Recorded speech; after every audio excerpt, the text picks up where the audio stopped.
हाँ, तो पहले ये बताओ कि तुम्हारे लिए 1 लाख रुपया कितना मायने रखता है आज 2025 के टाइम में? 1 लाख रुपया मेरे लिए बहुत ज़्यादा मायने रखता है, स्पेशली जर्नी स्टार्ट जैसे हुआ था कि एक एडसेंस मिलना मुश्किल था, कि मेरे को एडसेंस मिलने में मेरे को 2-3 साल लग गया, क्योंकि मैंने बहुत सारा साइट्स बनाया था, बहुत सारा साइट्स फेल हुआ, फिर मेरे को लर्निंग मिला, एग्जैक्टली पता चला कि कैसे चीज़ वर्क करता है। तो मिस्टेक्स मैंने बहुत सारी करी थी स्टार्टिंग में, फिर आपका चैनल मिला, फिर आपको आपसे बात हुई, फिर आपको कंटेंट मैंने जब फॉलो करना चालू करा, उसके बाद मेरे को एग्जैक्टली पता चला कि कैसे एक्चुअल में ब्लॉगिंग वर्क करता है।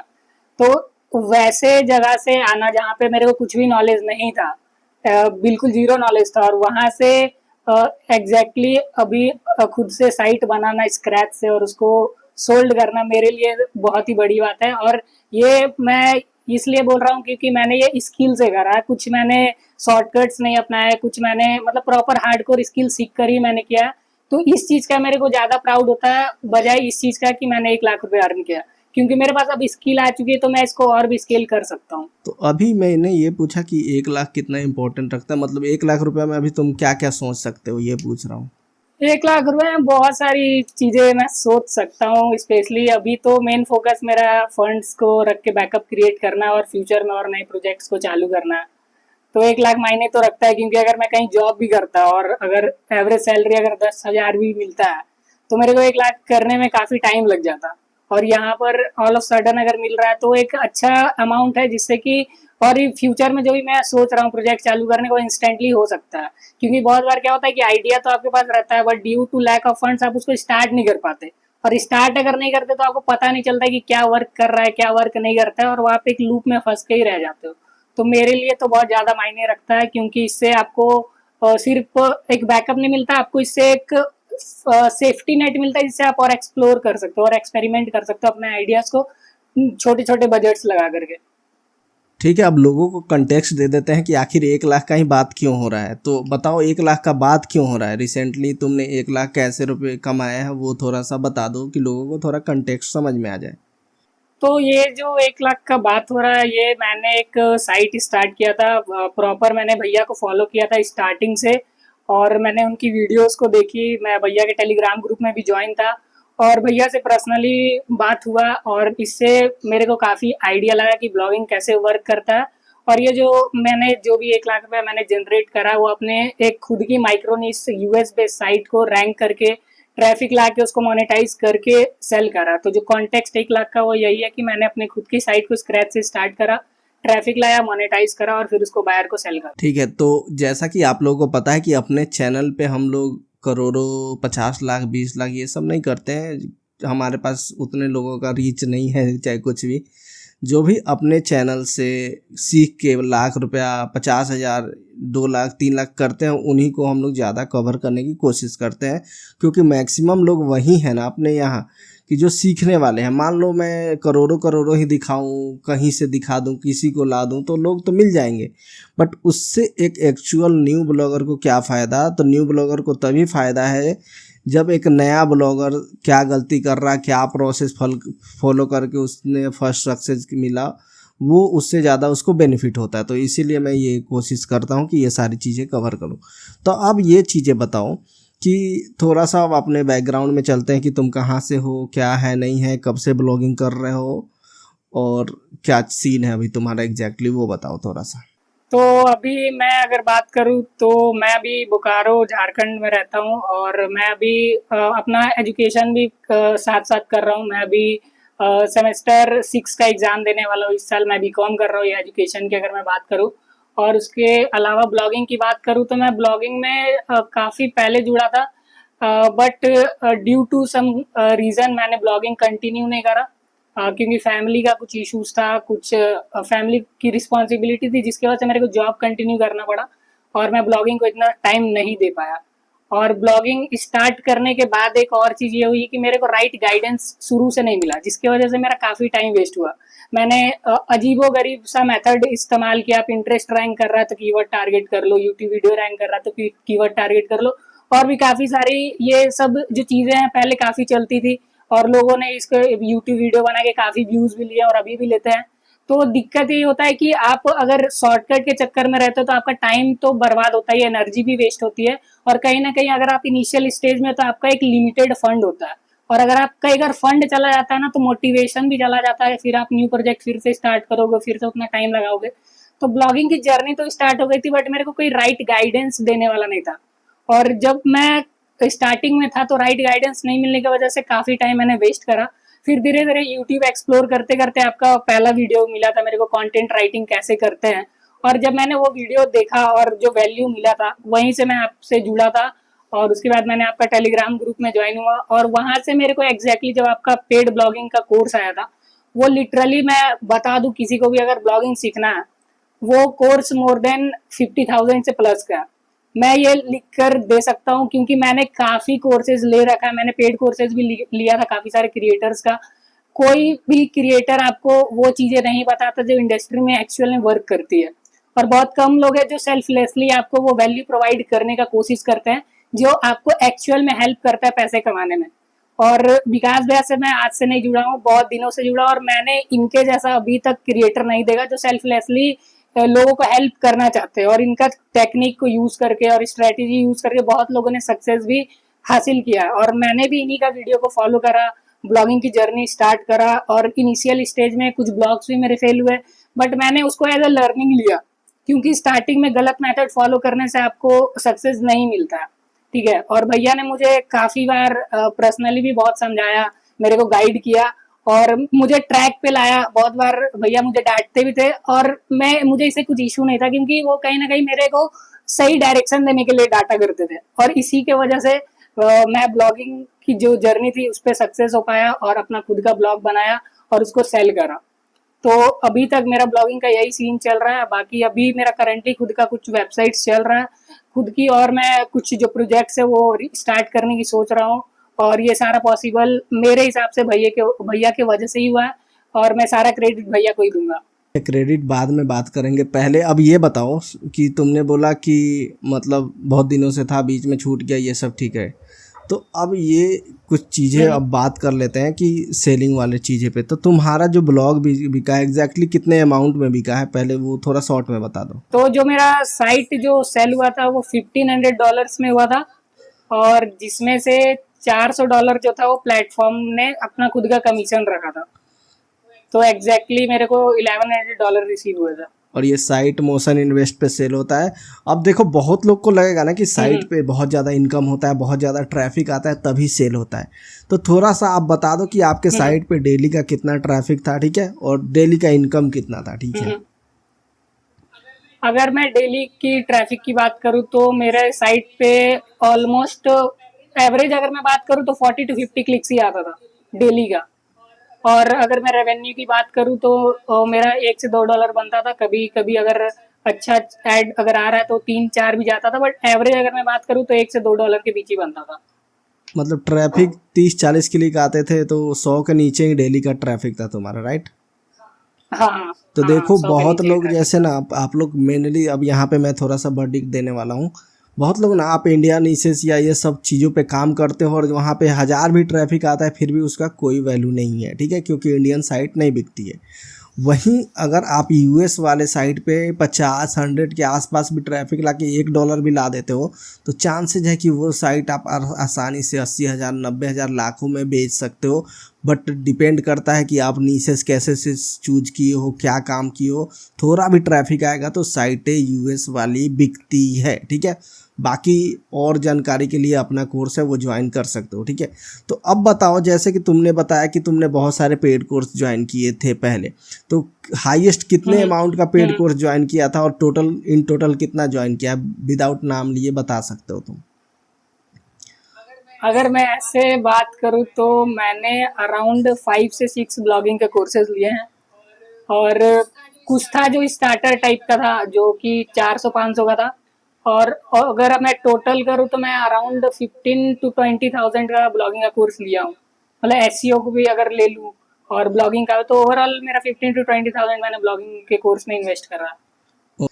और देखो अब बहुत लोग को ना साइट सेलिंग का एग्जैक्ट प्रोसेस नहीं पता है, इसको थोड़ा सा स्लो करके धीरे धीरे चीज़ों को जानेंगे तो मेन बात कर लेते हैं कि साइट सेलिंग का प्रोसेस क्या है। तो एक एग्जांपल लेते हैं, लेट सपोज मैं एक नया ब्लॉगर हूँ, मैंने यूएस के एक नीश चूज करके एक माइक्रो नीश पे साइट बनाया हूँ और मेरे पास मान लो डेली के तुमने बोला 100 ट्रैफिक आ रहा था, मेरे ब्लॉग पे 200 ट्रैफिक आ रहा है और डेली का मान लो मैं $2-3 बना रहा हूँ, चाहे $5 ही मान लो एग्जांपल बना रहा हूँ, और मैं साइट सेल करना चाहता हूँ तो मैं क्या प्रोसेस है, कहाँ जाऊँगा, क्या करूँगा, थोड़ा सा 1 बाय 1 बताओ धीरे धीरे करके, मतलब लोगों को समझ में आए, ये नहीं कि सर के ऊपर से जाए।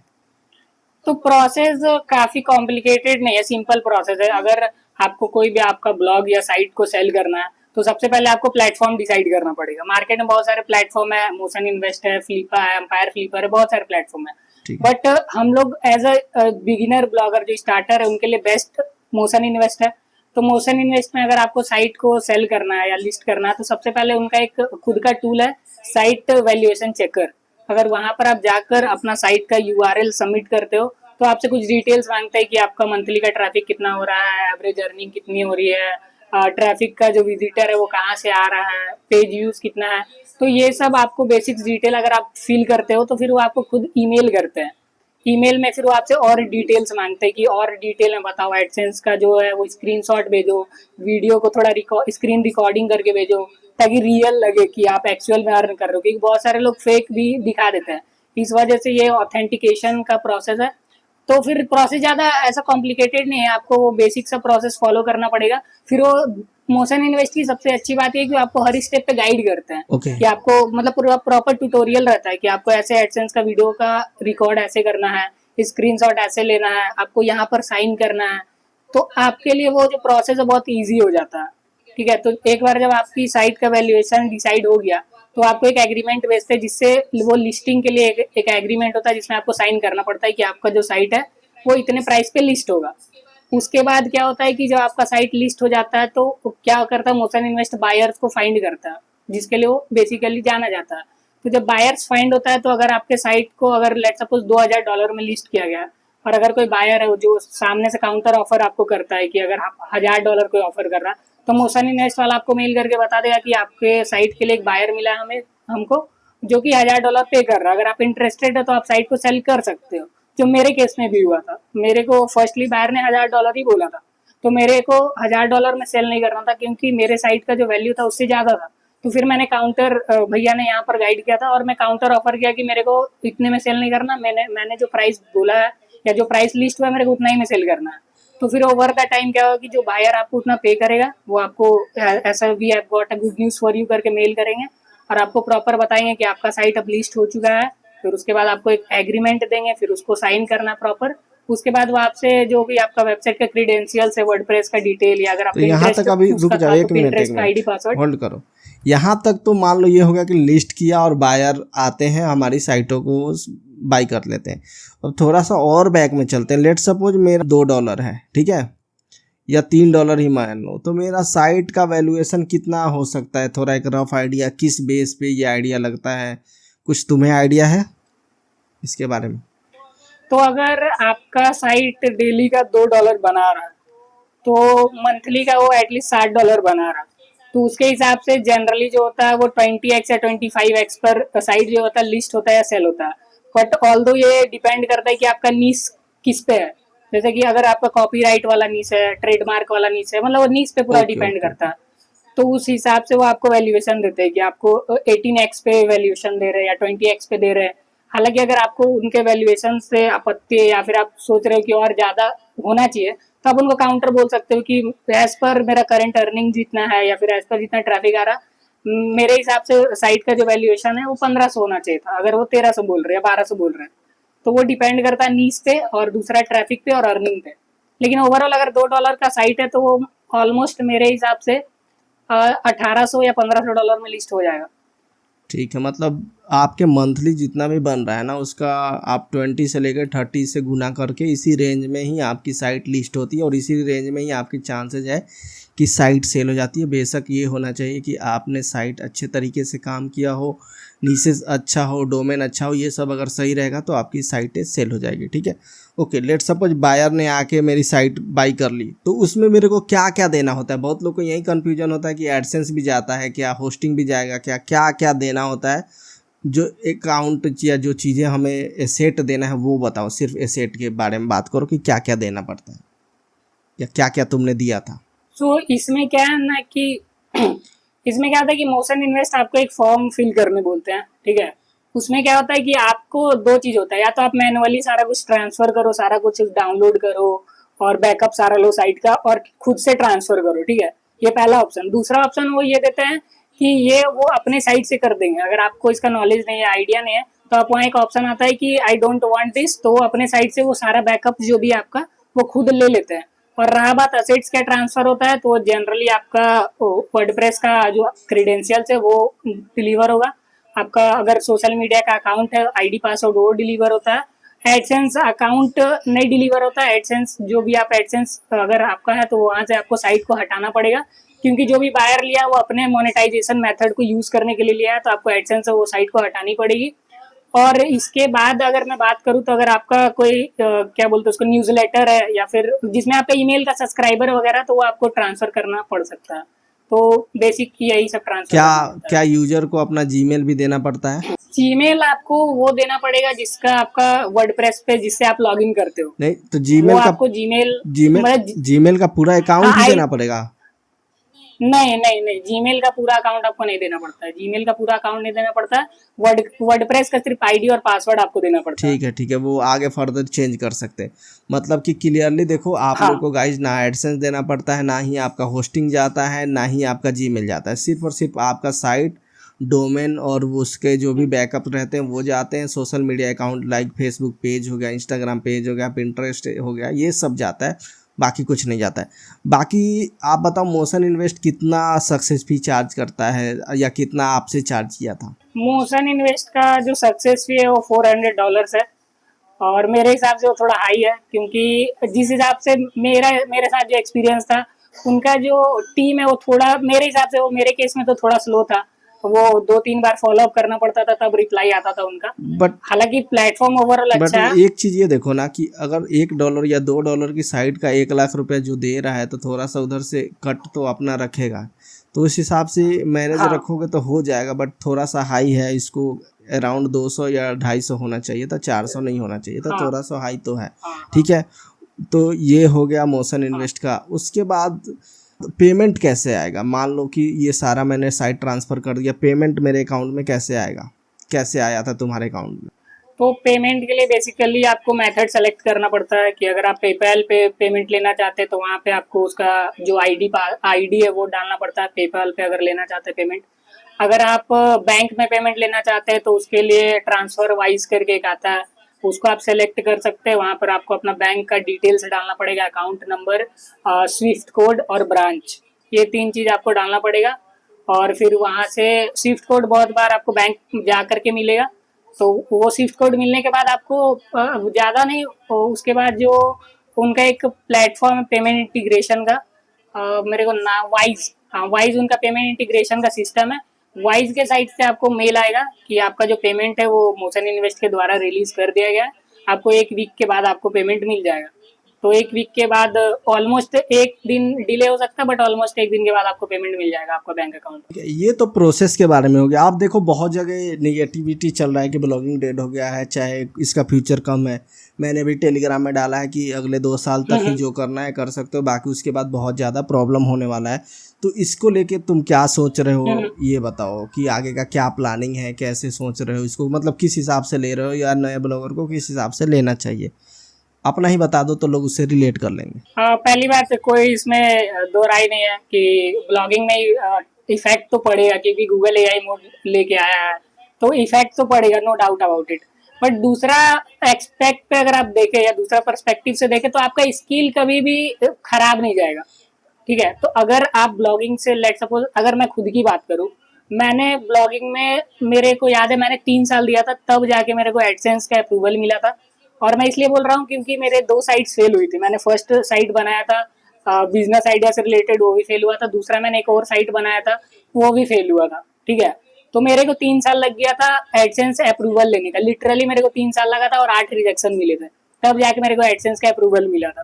ठीक है, तो उस समय क्या था कि ऐसा नहीं था कि मैं अर्न नहीं कर रहा था, उस टाइम मैंने कंटेंट राइटिंग सीखा था। कंटेंट राइटिंग भी मैंने भैया की यूट्यूब चैनल से ही सीखा था, प्रॉपर भैया ने कोर्स बना के रखा कंटेंट राइटिंग का, मैंने वहां से सीखा, भैया ने खुद कुछ गाइड किया।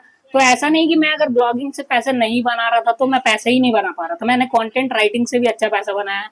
तो मैं ये कहना चाह रहा हूँ ना कि ब्लॉगिंग अगर इफेक्ट पड़ता भी, आपका स्किल कहीं नहीं जा रहा। आप अगर कंटेंट राइटिंग जानते हो तो कंटेंट राइटिंग से पैसे बना सकते हो, अगर आप एसईओ जानते हो तो एसईओ लोकल बिजनेस के लिए करके वहां से पैसे बना सकते हो। तो अगर आप ये सोच रहे हो कि ब्लॉगिंग डेड हो जाएगा, तो मे भी हो सकता है आने वाले टाइम में, बट स्किल कभी भी डेड नहीं हो तो सकता मेरे तुम्हारा पर्सपेक्टिव क्या से, क्योंकि प्लान मैंने है? बहुत लेट सारे स्किल सपोज सीखे लोगों हैं। का छोड़ दो, लेट सपोज ब्लॉगिंग कल को डाउन हो रहा है चाहे कुछ भी, तो अपना प्लानिंग क्या है, और फिर और ब्लॉगिंग के अलावा क्या क्या कर रहे हो या क्या सोच रहे हो वो थोड़ा बताओ। तो अभी जैसे आपने पहले भी बताया था 2 साल ही ब्लॉगिंग चलने वाला, तो मेरा अभी जो मेन मोटिव है वो ये है कि जल्दी से जल्दी मैं और साइट्स बनाऊं, उसको सेल करूं और पहले तो बैकअप क्रिएट करूं, क्योंकि मैंने पहले ही बोला कि बैकअप अगर रहेगा तो फिर दूसरे प्रोजेक्ट पे आइडिया पे पैसे लगा सकते हैं। तो अभी मेरा पूरा फोकस है कि मैं जल्दी से वो साइट फाइंड करूं श्योर सॉफ्ट मेथड से, जो भैया ने फ्लिपिंग कोर्स में बताया और यूट्यूब पे भी बताया। तो वो मेथड को फॉलो करके मेरे को अभी न्यू साइट्स को जल्दी से क्रिएट करना है, उसको ग्रो करना है और ओवरऑल उसको सेल करना है और एक बैकअप क्रिएट करना, मेरा भी ये गोल है। सेकेंडली मैं बात करूँ तो ब्लॉगिंग को छोड़ करके मैं अभी गूगल से ट्रैफिक को छोड़ करके मैं पिंटरेस्ट ट्राई कर रहा हूँ, और मैं फेसलेस यूट्यूब चैनल्स वगैरह भी एक्सप्लोर कर रहा हूँ, क्योंकि मेरे को उधर भी कुछ स्कोप्स दिख रहा है। और इसके अलावा मैं बात करूँ तो मैं लोकल जो बिजनेसेस है उसको भी ऑब्जर्व कर रहा हूँ कि अगर मैं इधर कुछ स्टार्ट कर सकता हूँ तो करूंगा। तो अभी मेरा फिलहाल यही सीन चल रहा है, बाकी सैस भी भैया बताए थे, तो सैस पे मैं अभी इतना फोकस नहीं कर रहा हूँ। ओवरऑल मैं मतलब चेक करते रहता हूँ कि क्या अभी नया टूल आ रहा है, क्या नया सैस आ रहा है, जो मार्केट में ट्रेंड चल रहा है। शार्क टैंक अगर आप देखते हो तो कौन सा स्टार्टअप है जो फंडिंग लिया है, क्या कर रहा है, तो वहां से भी आपको बहुत सारा आइडिया लगता है कि नया प्रोडक्ट क्या है। तो वो सब मेरा भी तो यही प्लान है कि साइट बनाऊं, सेल करूं, बैकअप रेडी करूं और फिर उसको फर्दर प्रोजेक्ट में उसको यूज करूं। मेन अभी तुम्हारा मेरा भी यही करेंट प्लान प्लान है। ये है कि जल्दी जल्दी साइटें बना के सेल करो, लाइक लाख लाख हाँ का और हाँ, 5 लाख 4 लाख जो भी बस बस। बजट आ जाता है तुम्हारे पास आ जाए, उसके बाद फर्दर आगे हम्म। स्किल यूज करके जो करना होगा करोगे, राइट? अभी at the moment backup create करना ठीक है, ठीक है। मेन फोकस और गोल यही है। उसके अलावा और कुछ सीखने पे ध्यान दे रहे हो या कुछ करने पे ध्यान दे रहे हो ऐसा कुछ, या फिर अभी सिर्फ बैकअप ही क्रिएट करने पे लगे हो? नहीं, दो चीजें, पहला तो मैं साइड बाय साइड क्लाइंट का भी वर्क करता हूँ कंटेंट राइटिंग का, और ओके। तो उधर थोड़ा टाइम जाता है, और दूसरा खुद का भी कुछ वेबसाइट स्टार्ट करा न्यू, तो उधर टाइम जाता है। और इसके अलावा मैंने जैसे बताया फेसलेस यूट्यूब चैनल्स है, तो वो मैं एक्सप्लोर कर रहा हूँ, क्योंकि एआई के आने के बाद फेसलेस यूट्यूब चैनल का भी काफ़ी बूम आया है, तो उधर भी लोग अच्छा कर रहे हैं, तो उसको भी मैं अभी एक्सप्लोर कर रहा हूँ। और स्किल वाइज अगर मैं बात करूँ तो वीडियो एडिटिंग मेरे को सीखना है, ऑल्दो मैं बहुत दिन से बोल रहा हूँ सीख नहीं पा रहा हूँ, तो उस पर अभी मेरे को फोकस करना है। और इसके अलावा सैस वगैरह जो है उस पर काम करना। ठीक है, तो वीडियो को बस इतना ही रहने देते, लंबा करने से ज़्यादा लोग बोर भी होंगे, ठीक है? तो जो भी बताया, उम्मीद करता हूँ कि जो भी नए ब्लॉगर हैं उनके लिए हेल्पफुल होगा, वो इससे कुछ चीज़ें सीख पाएंगे, समझ पाएंगे। और अगर आपको कोई भी डाउट है तो नीचे आप क्वेश्चन कमेंट करके पूछ सकते हो, कोशिश करूँगा मैं सॉल्व करूँ जो कि रिलेवेंट हो, जो अच्छा हो, ठीक है? तो चलिए आज के वीडियो में बस इतना ही, मिलेंगे आगे किसी और नए वीडियो में। Thank you so much Rahul. Thank you भैया।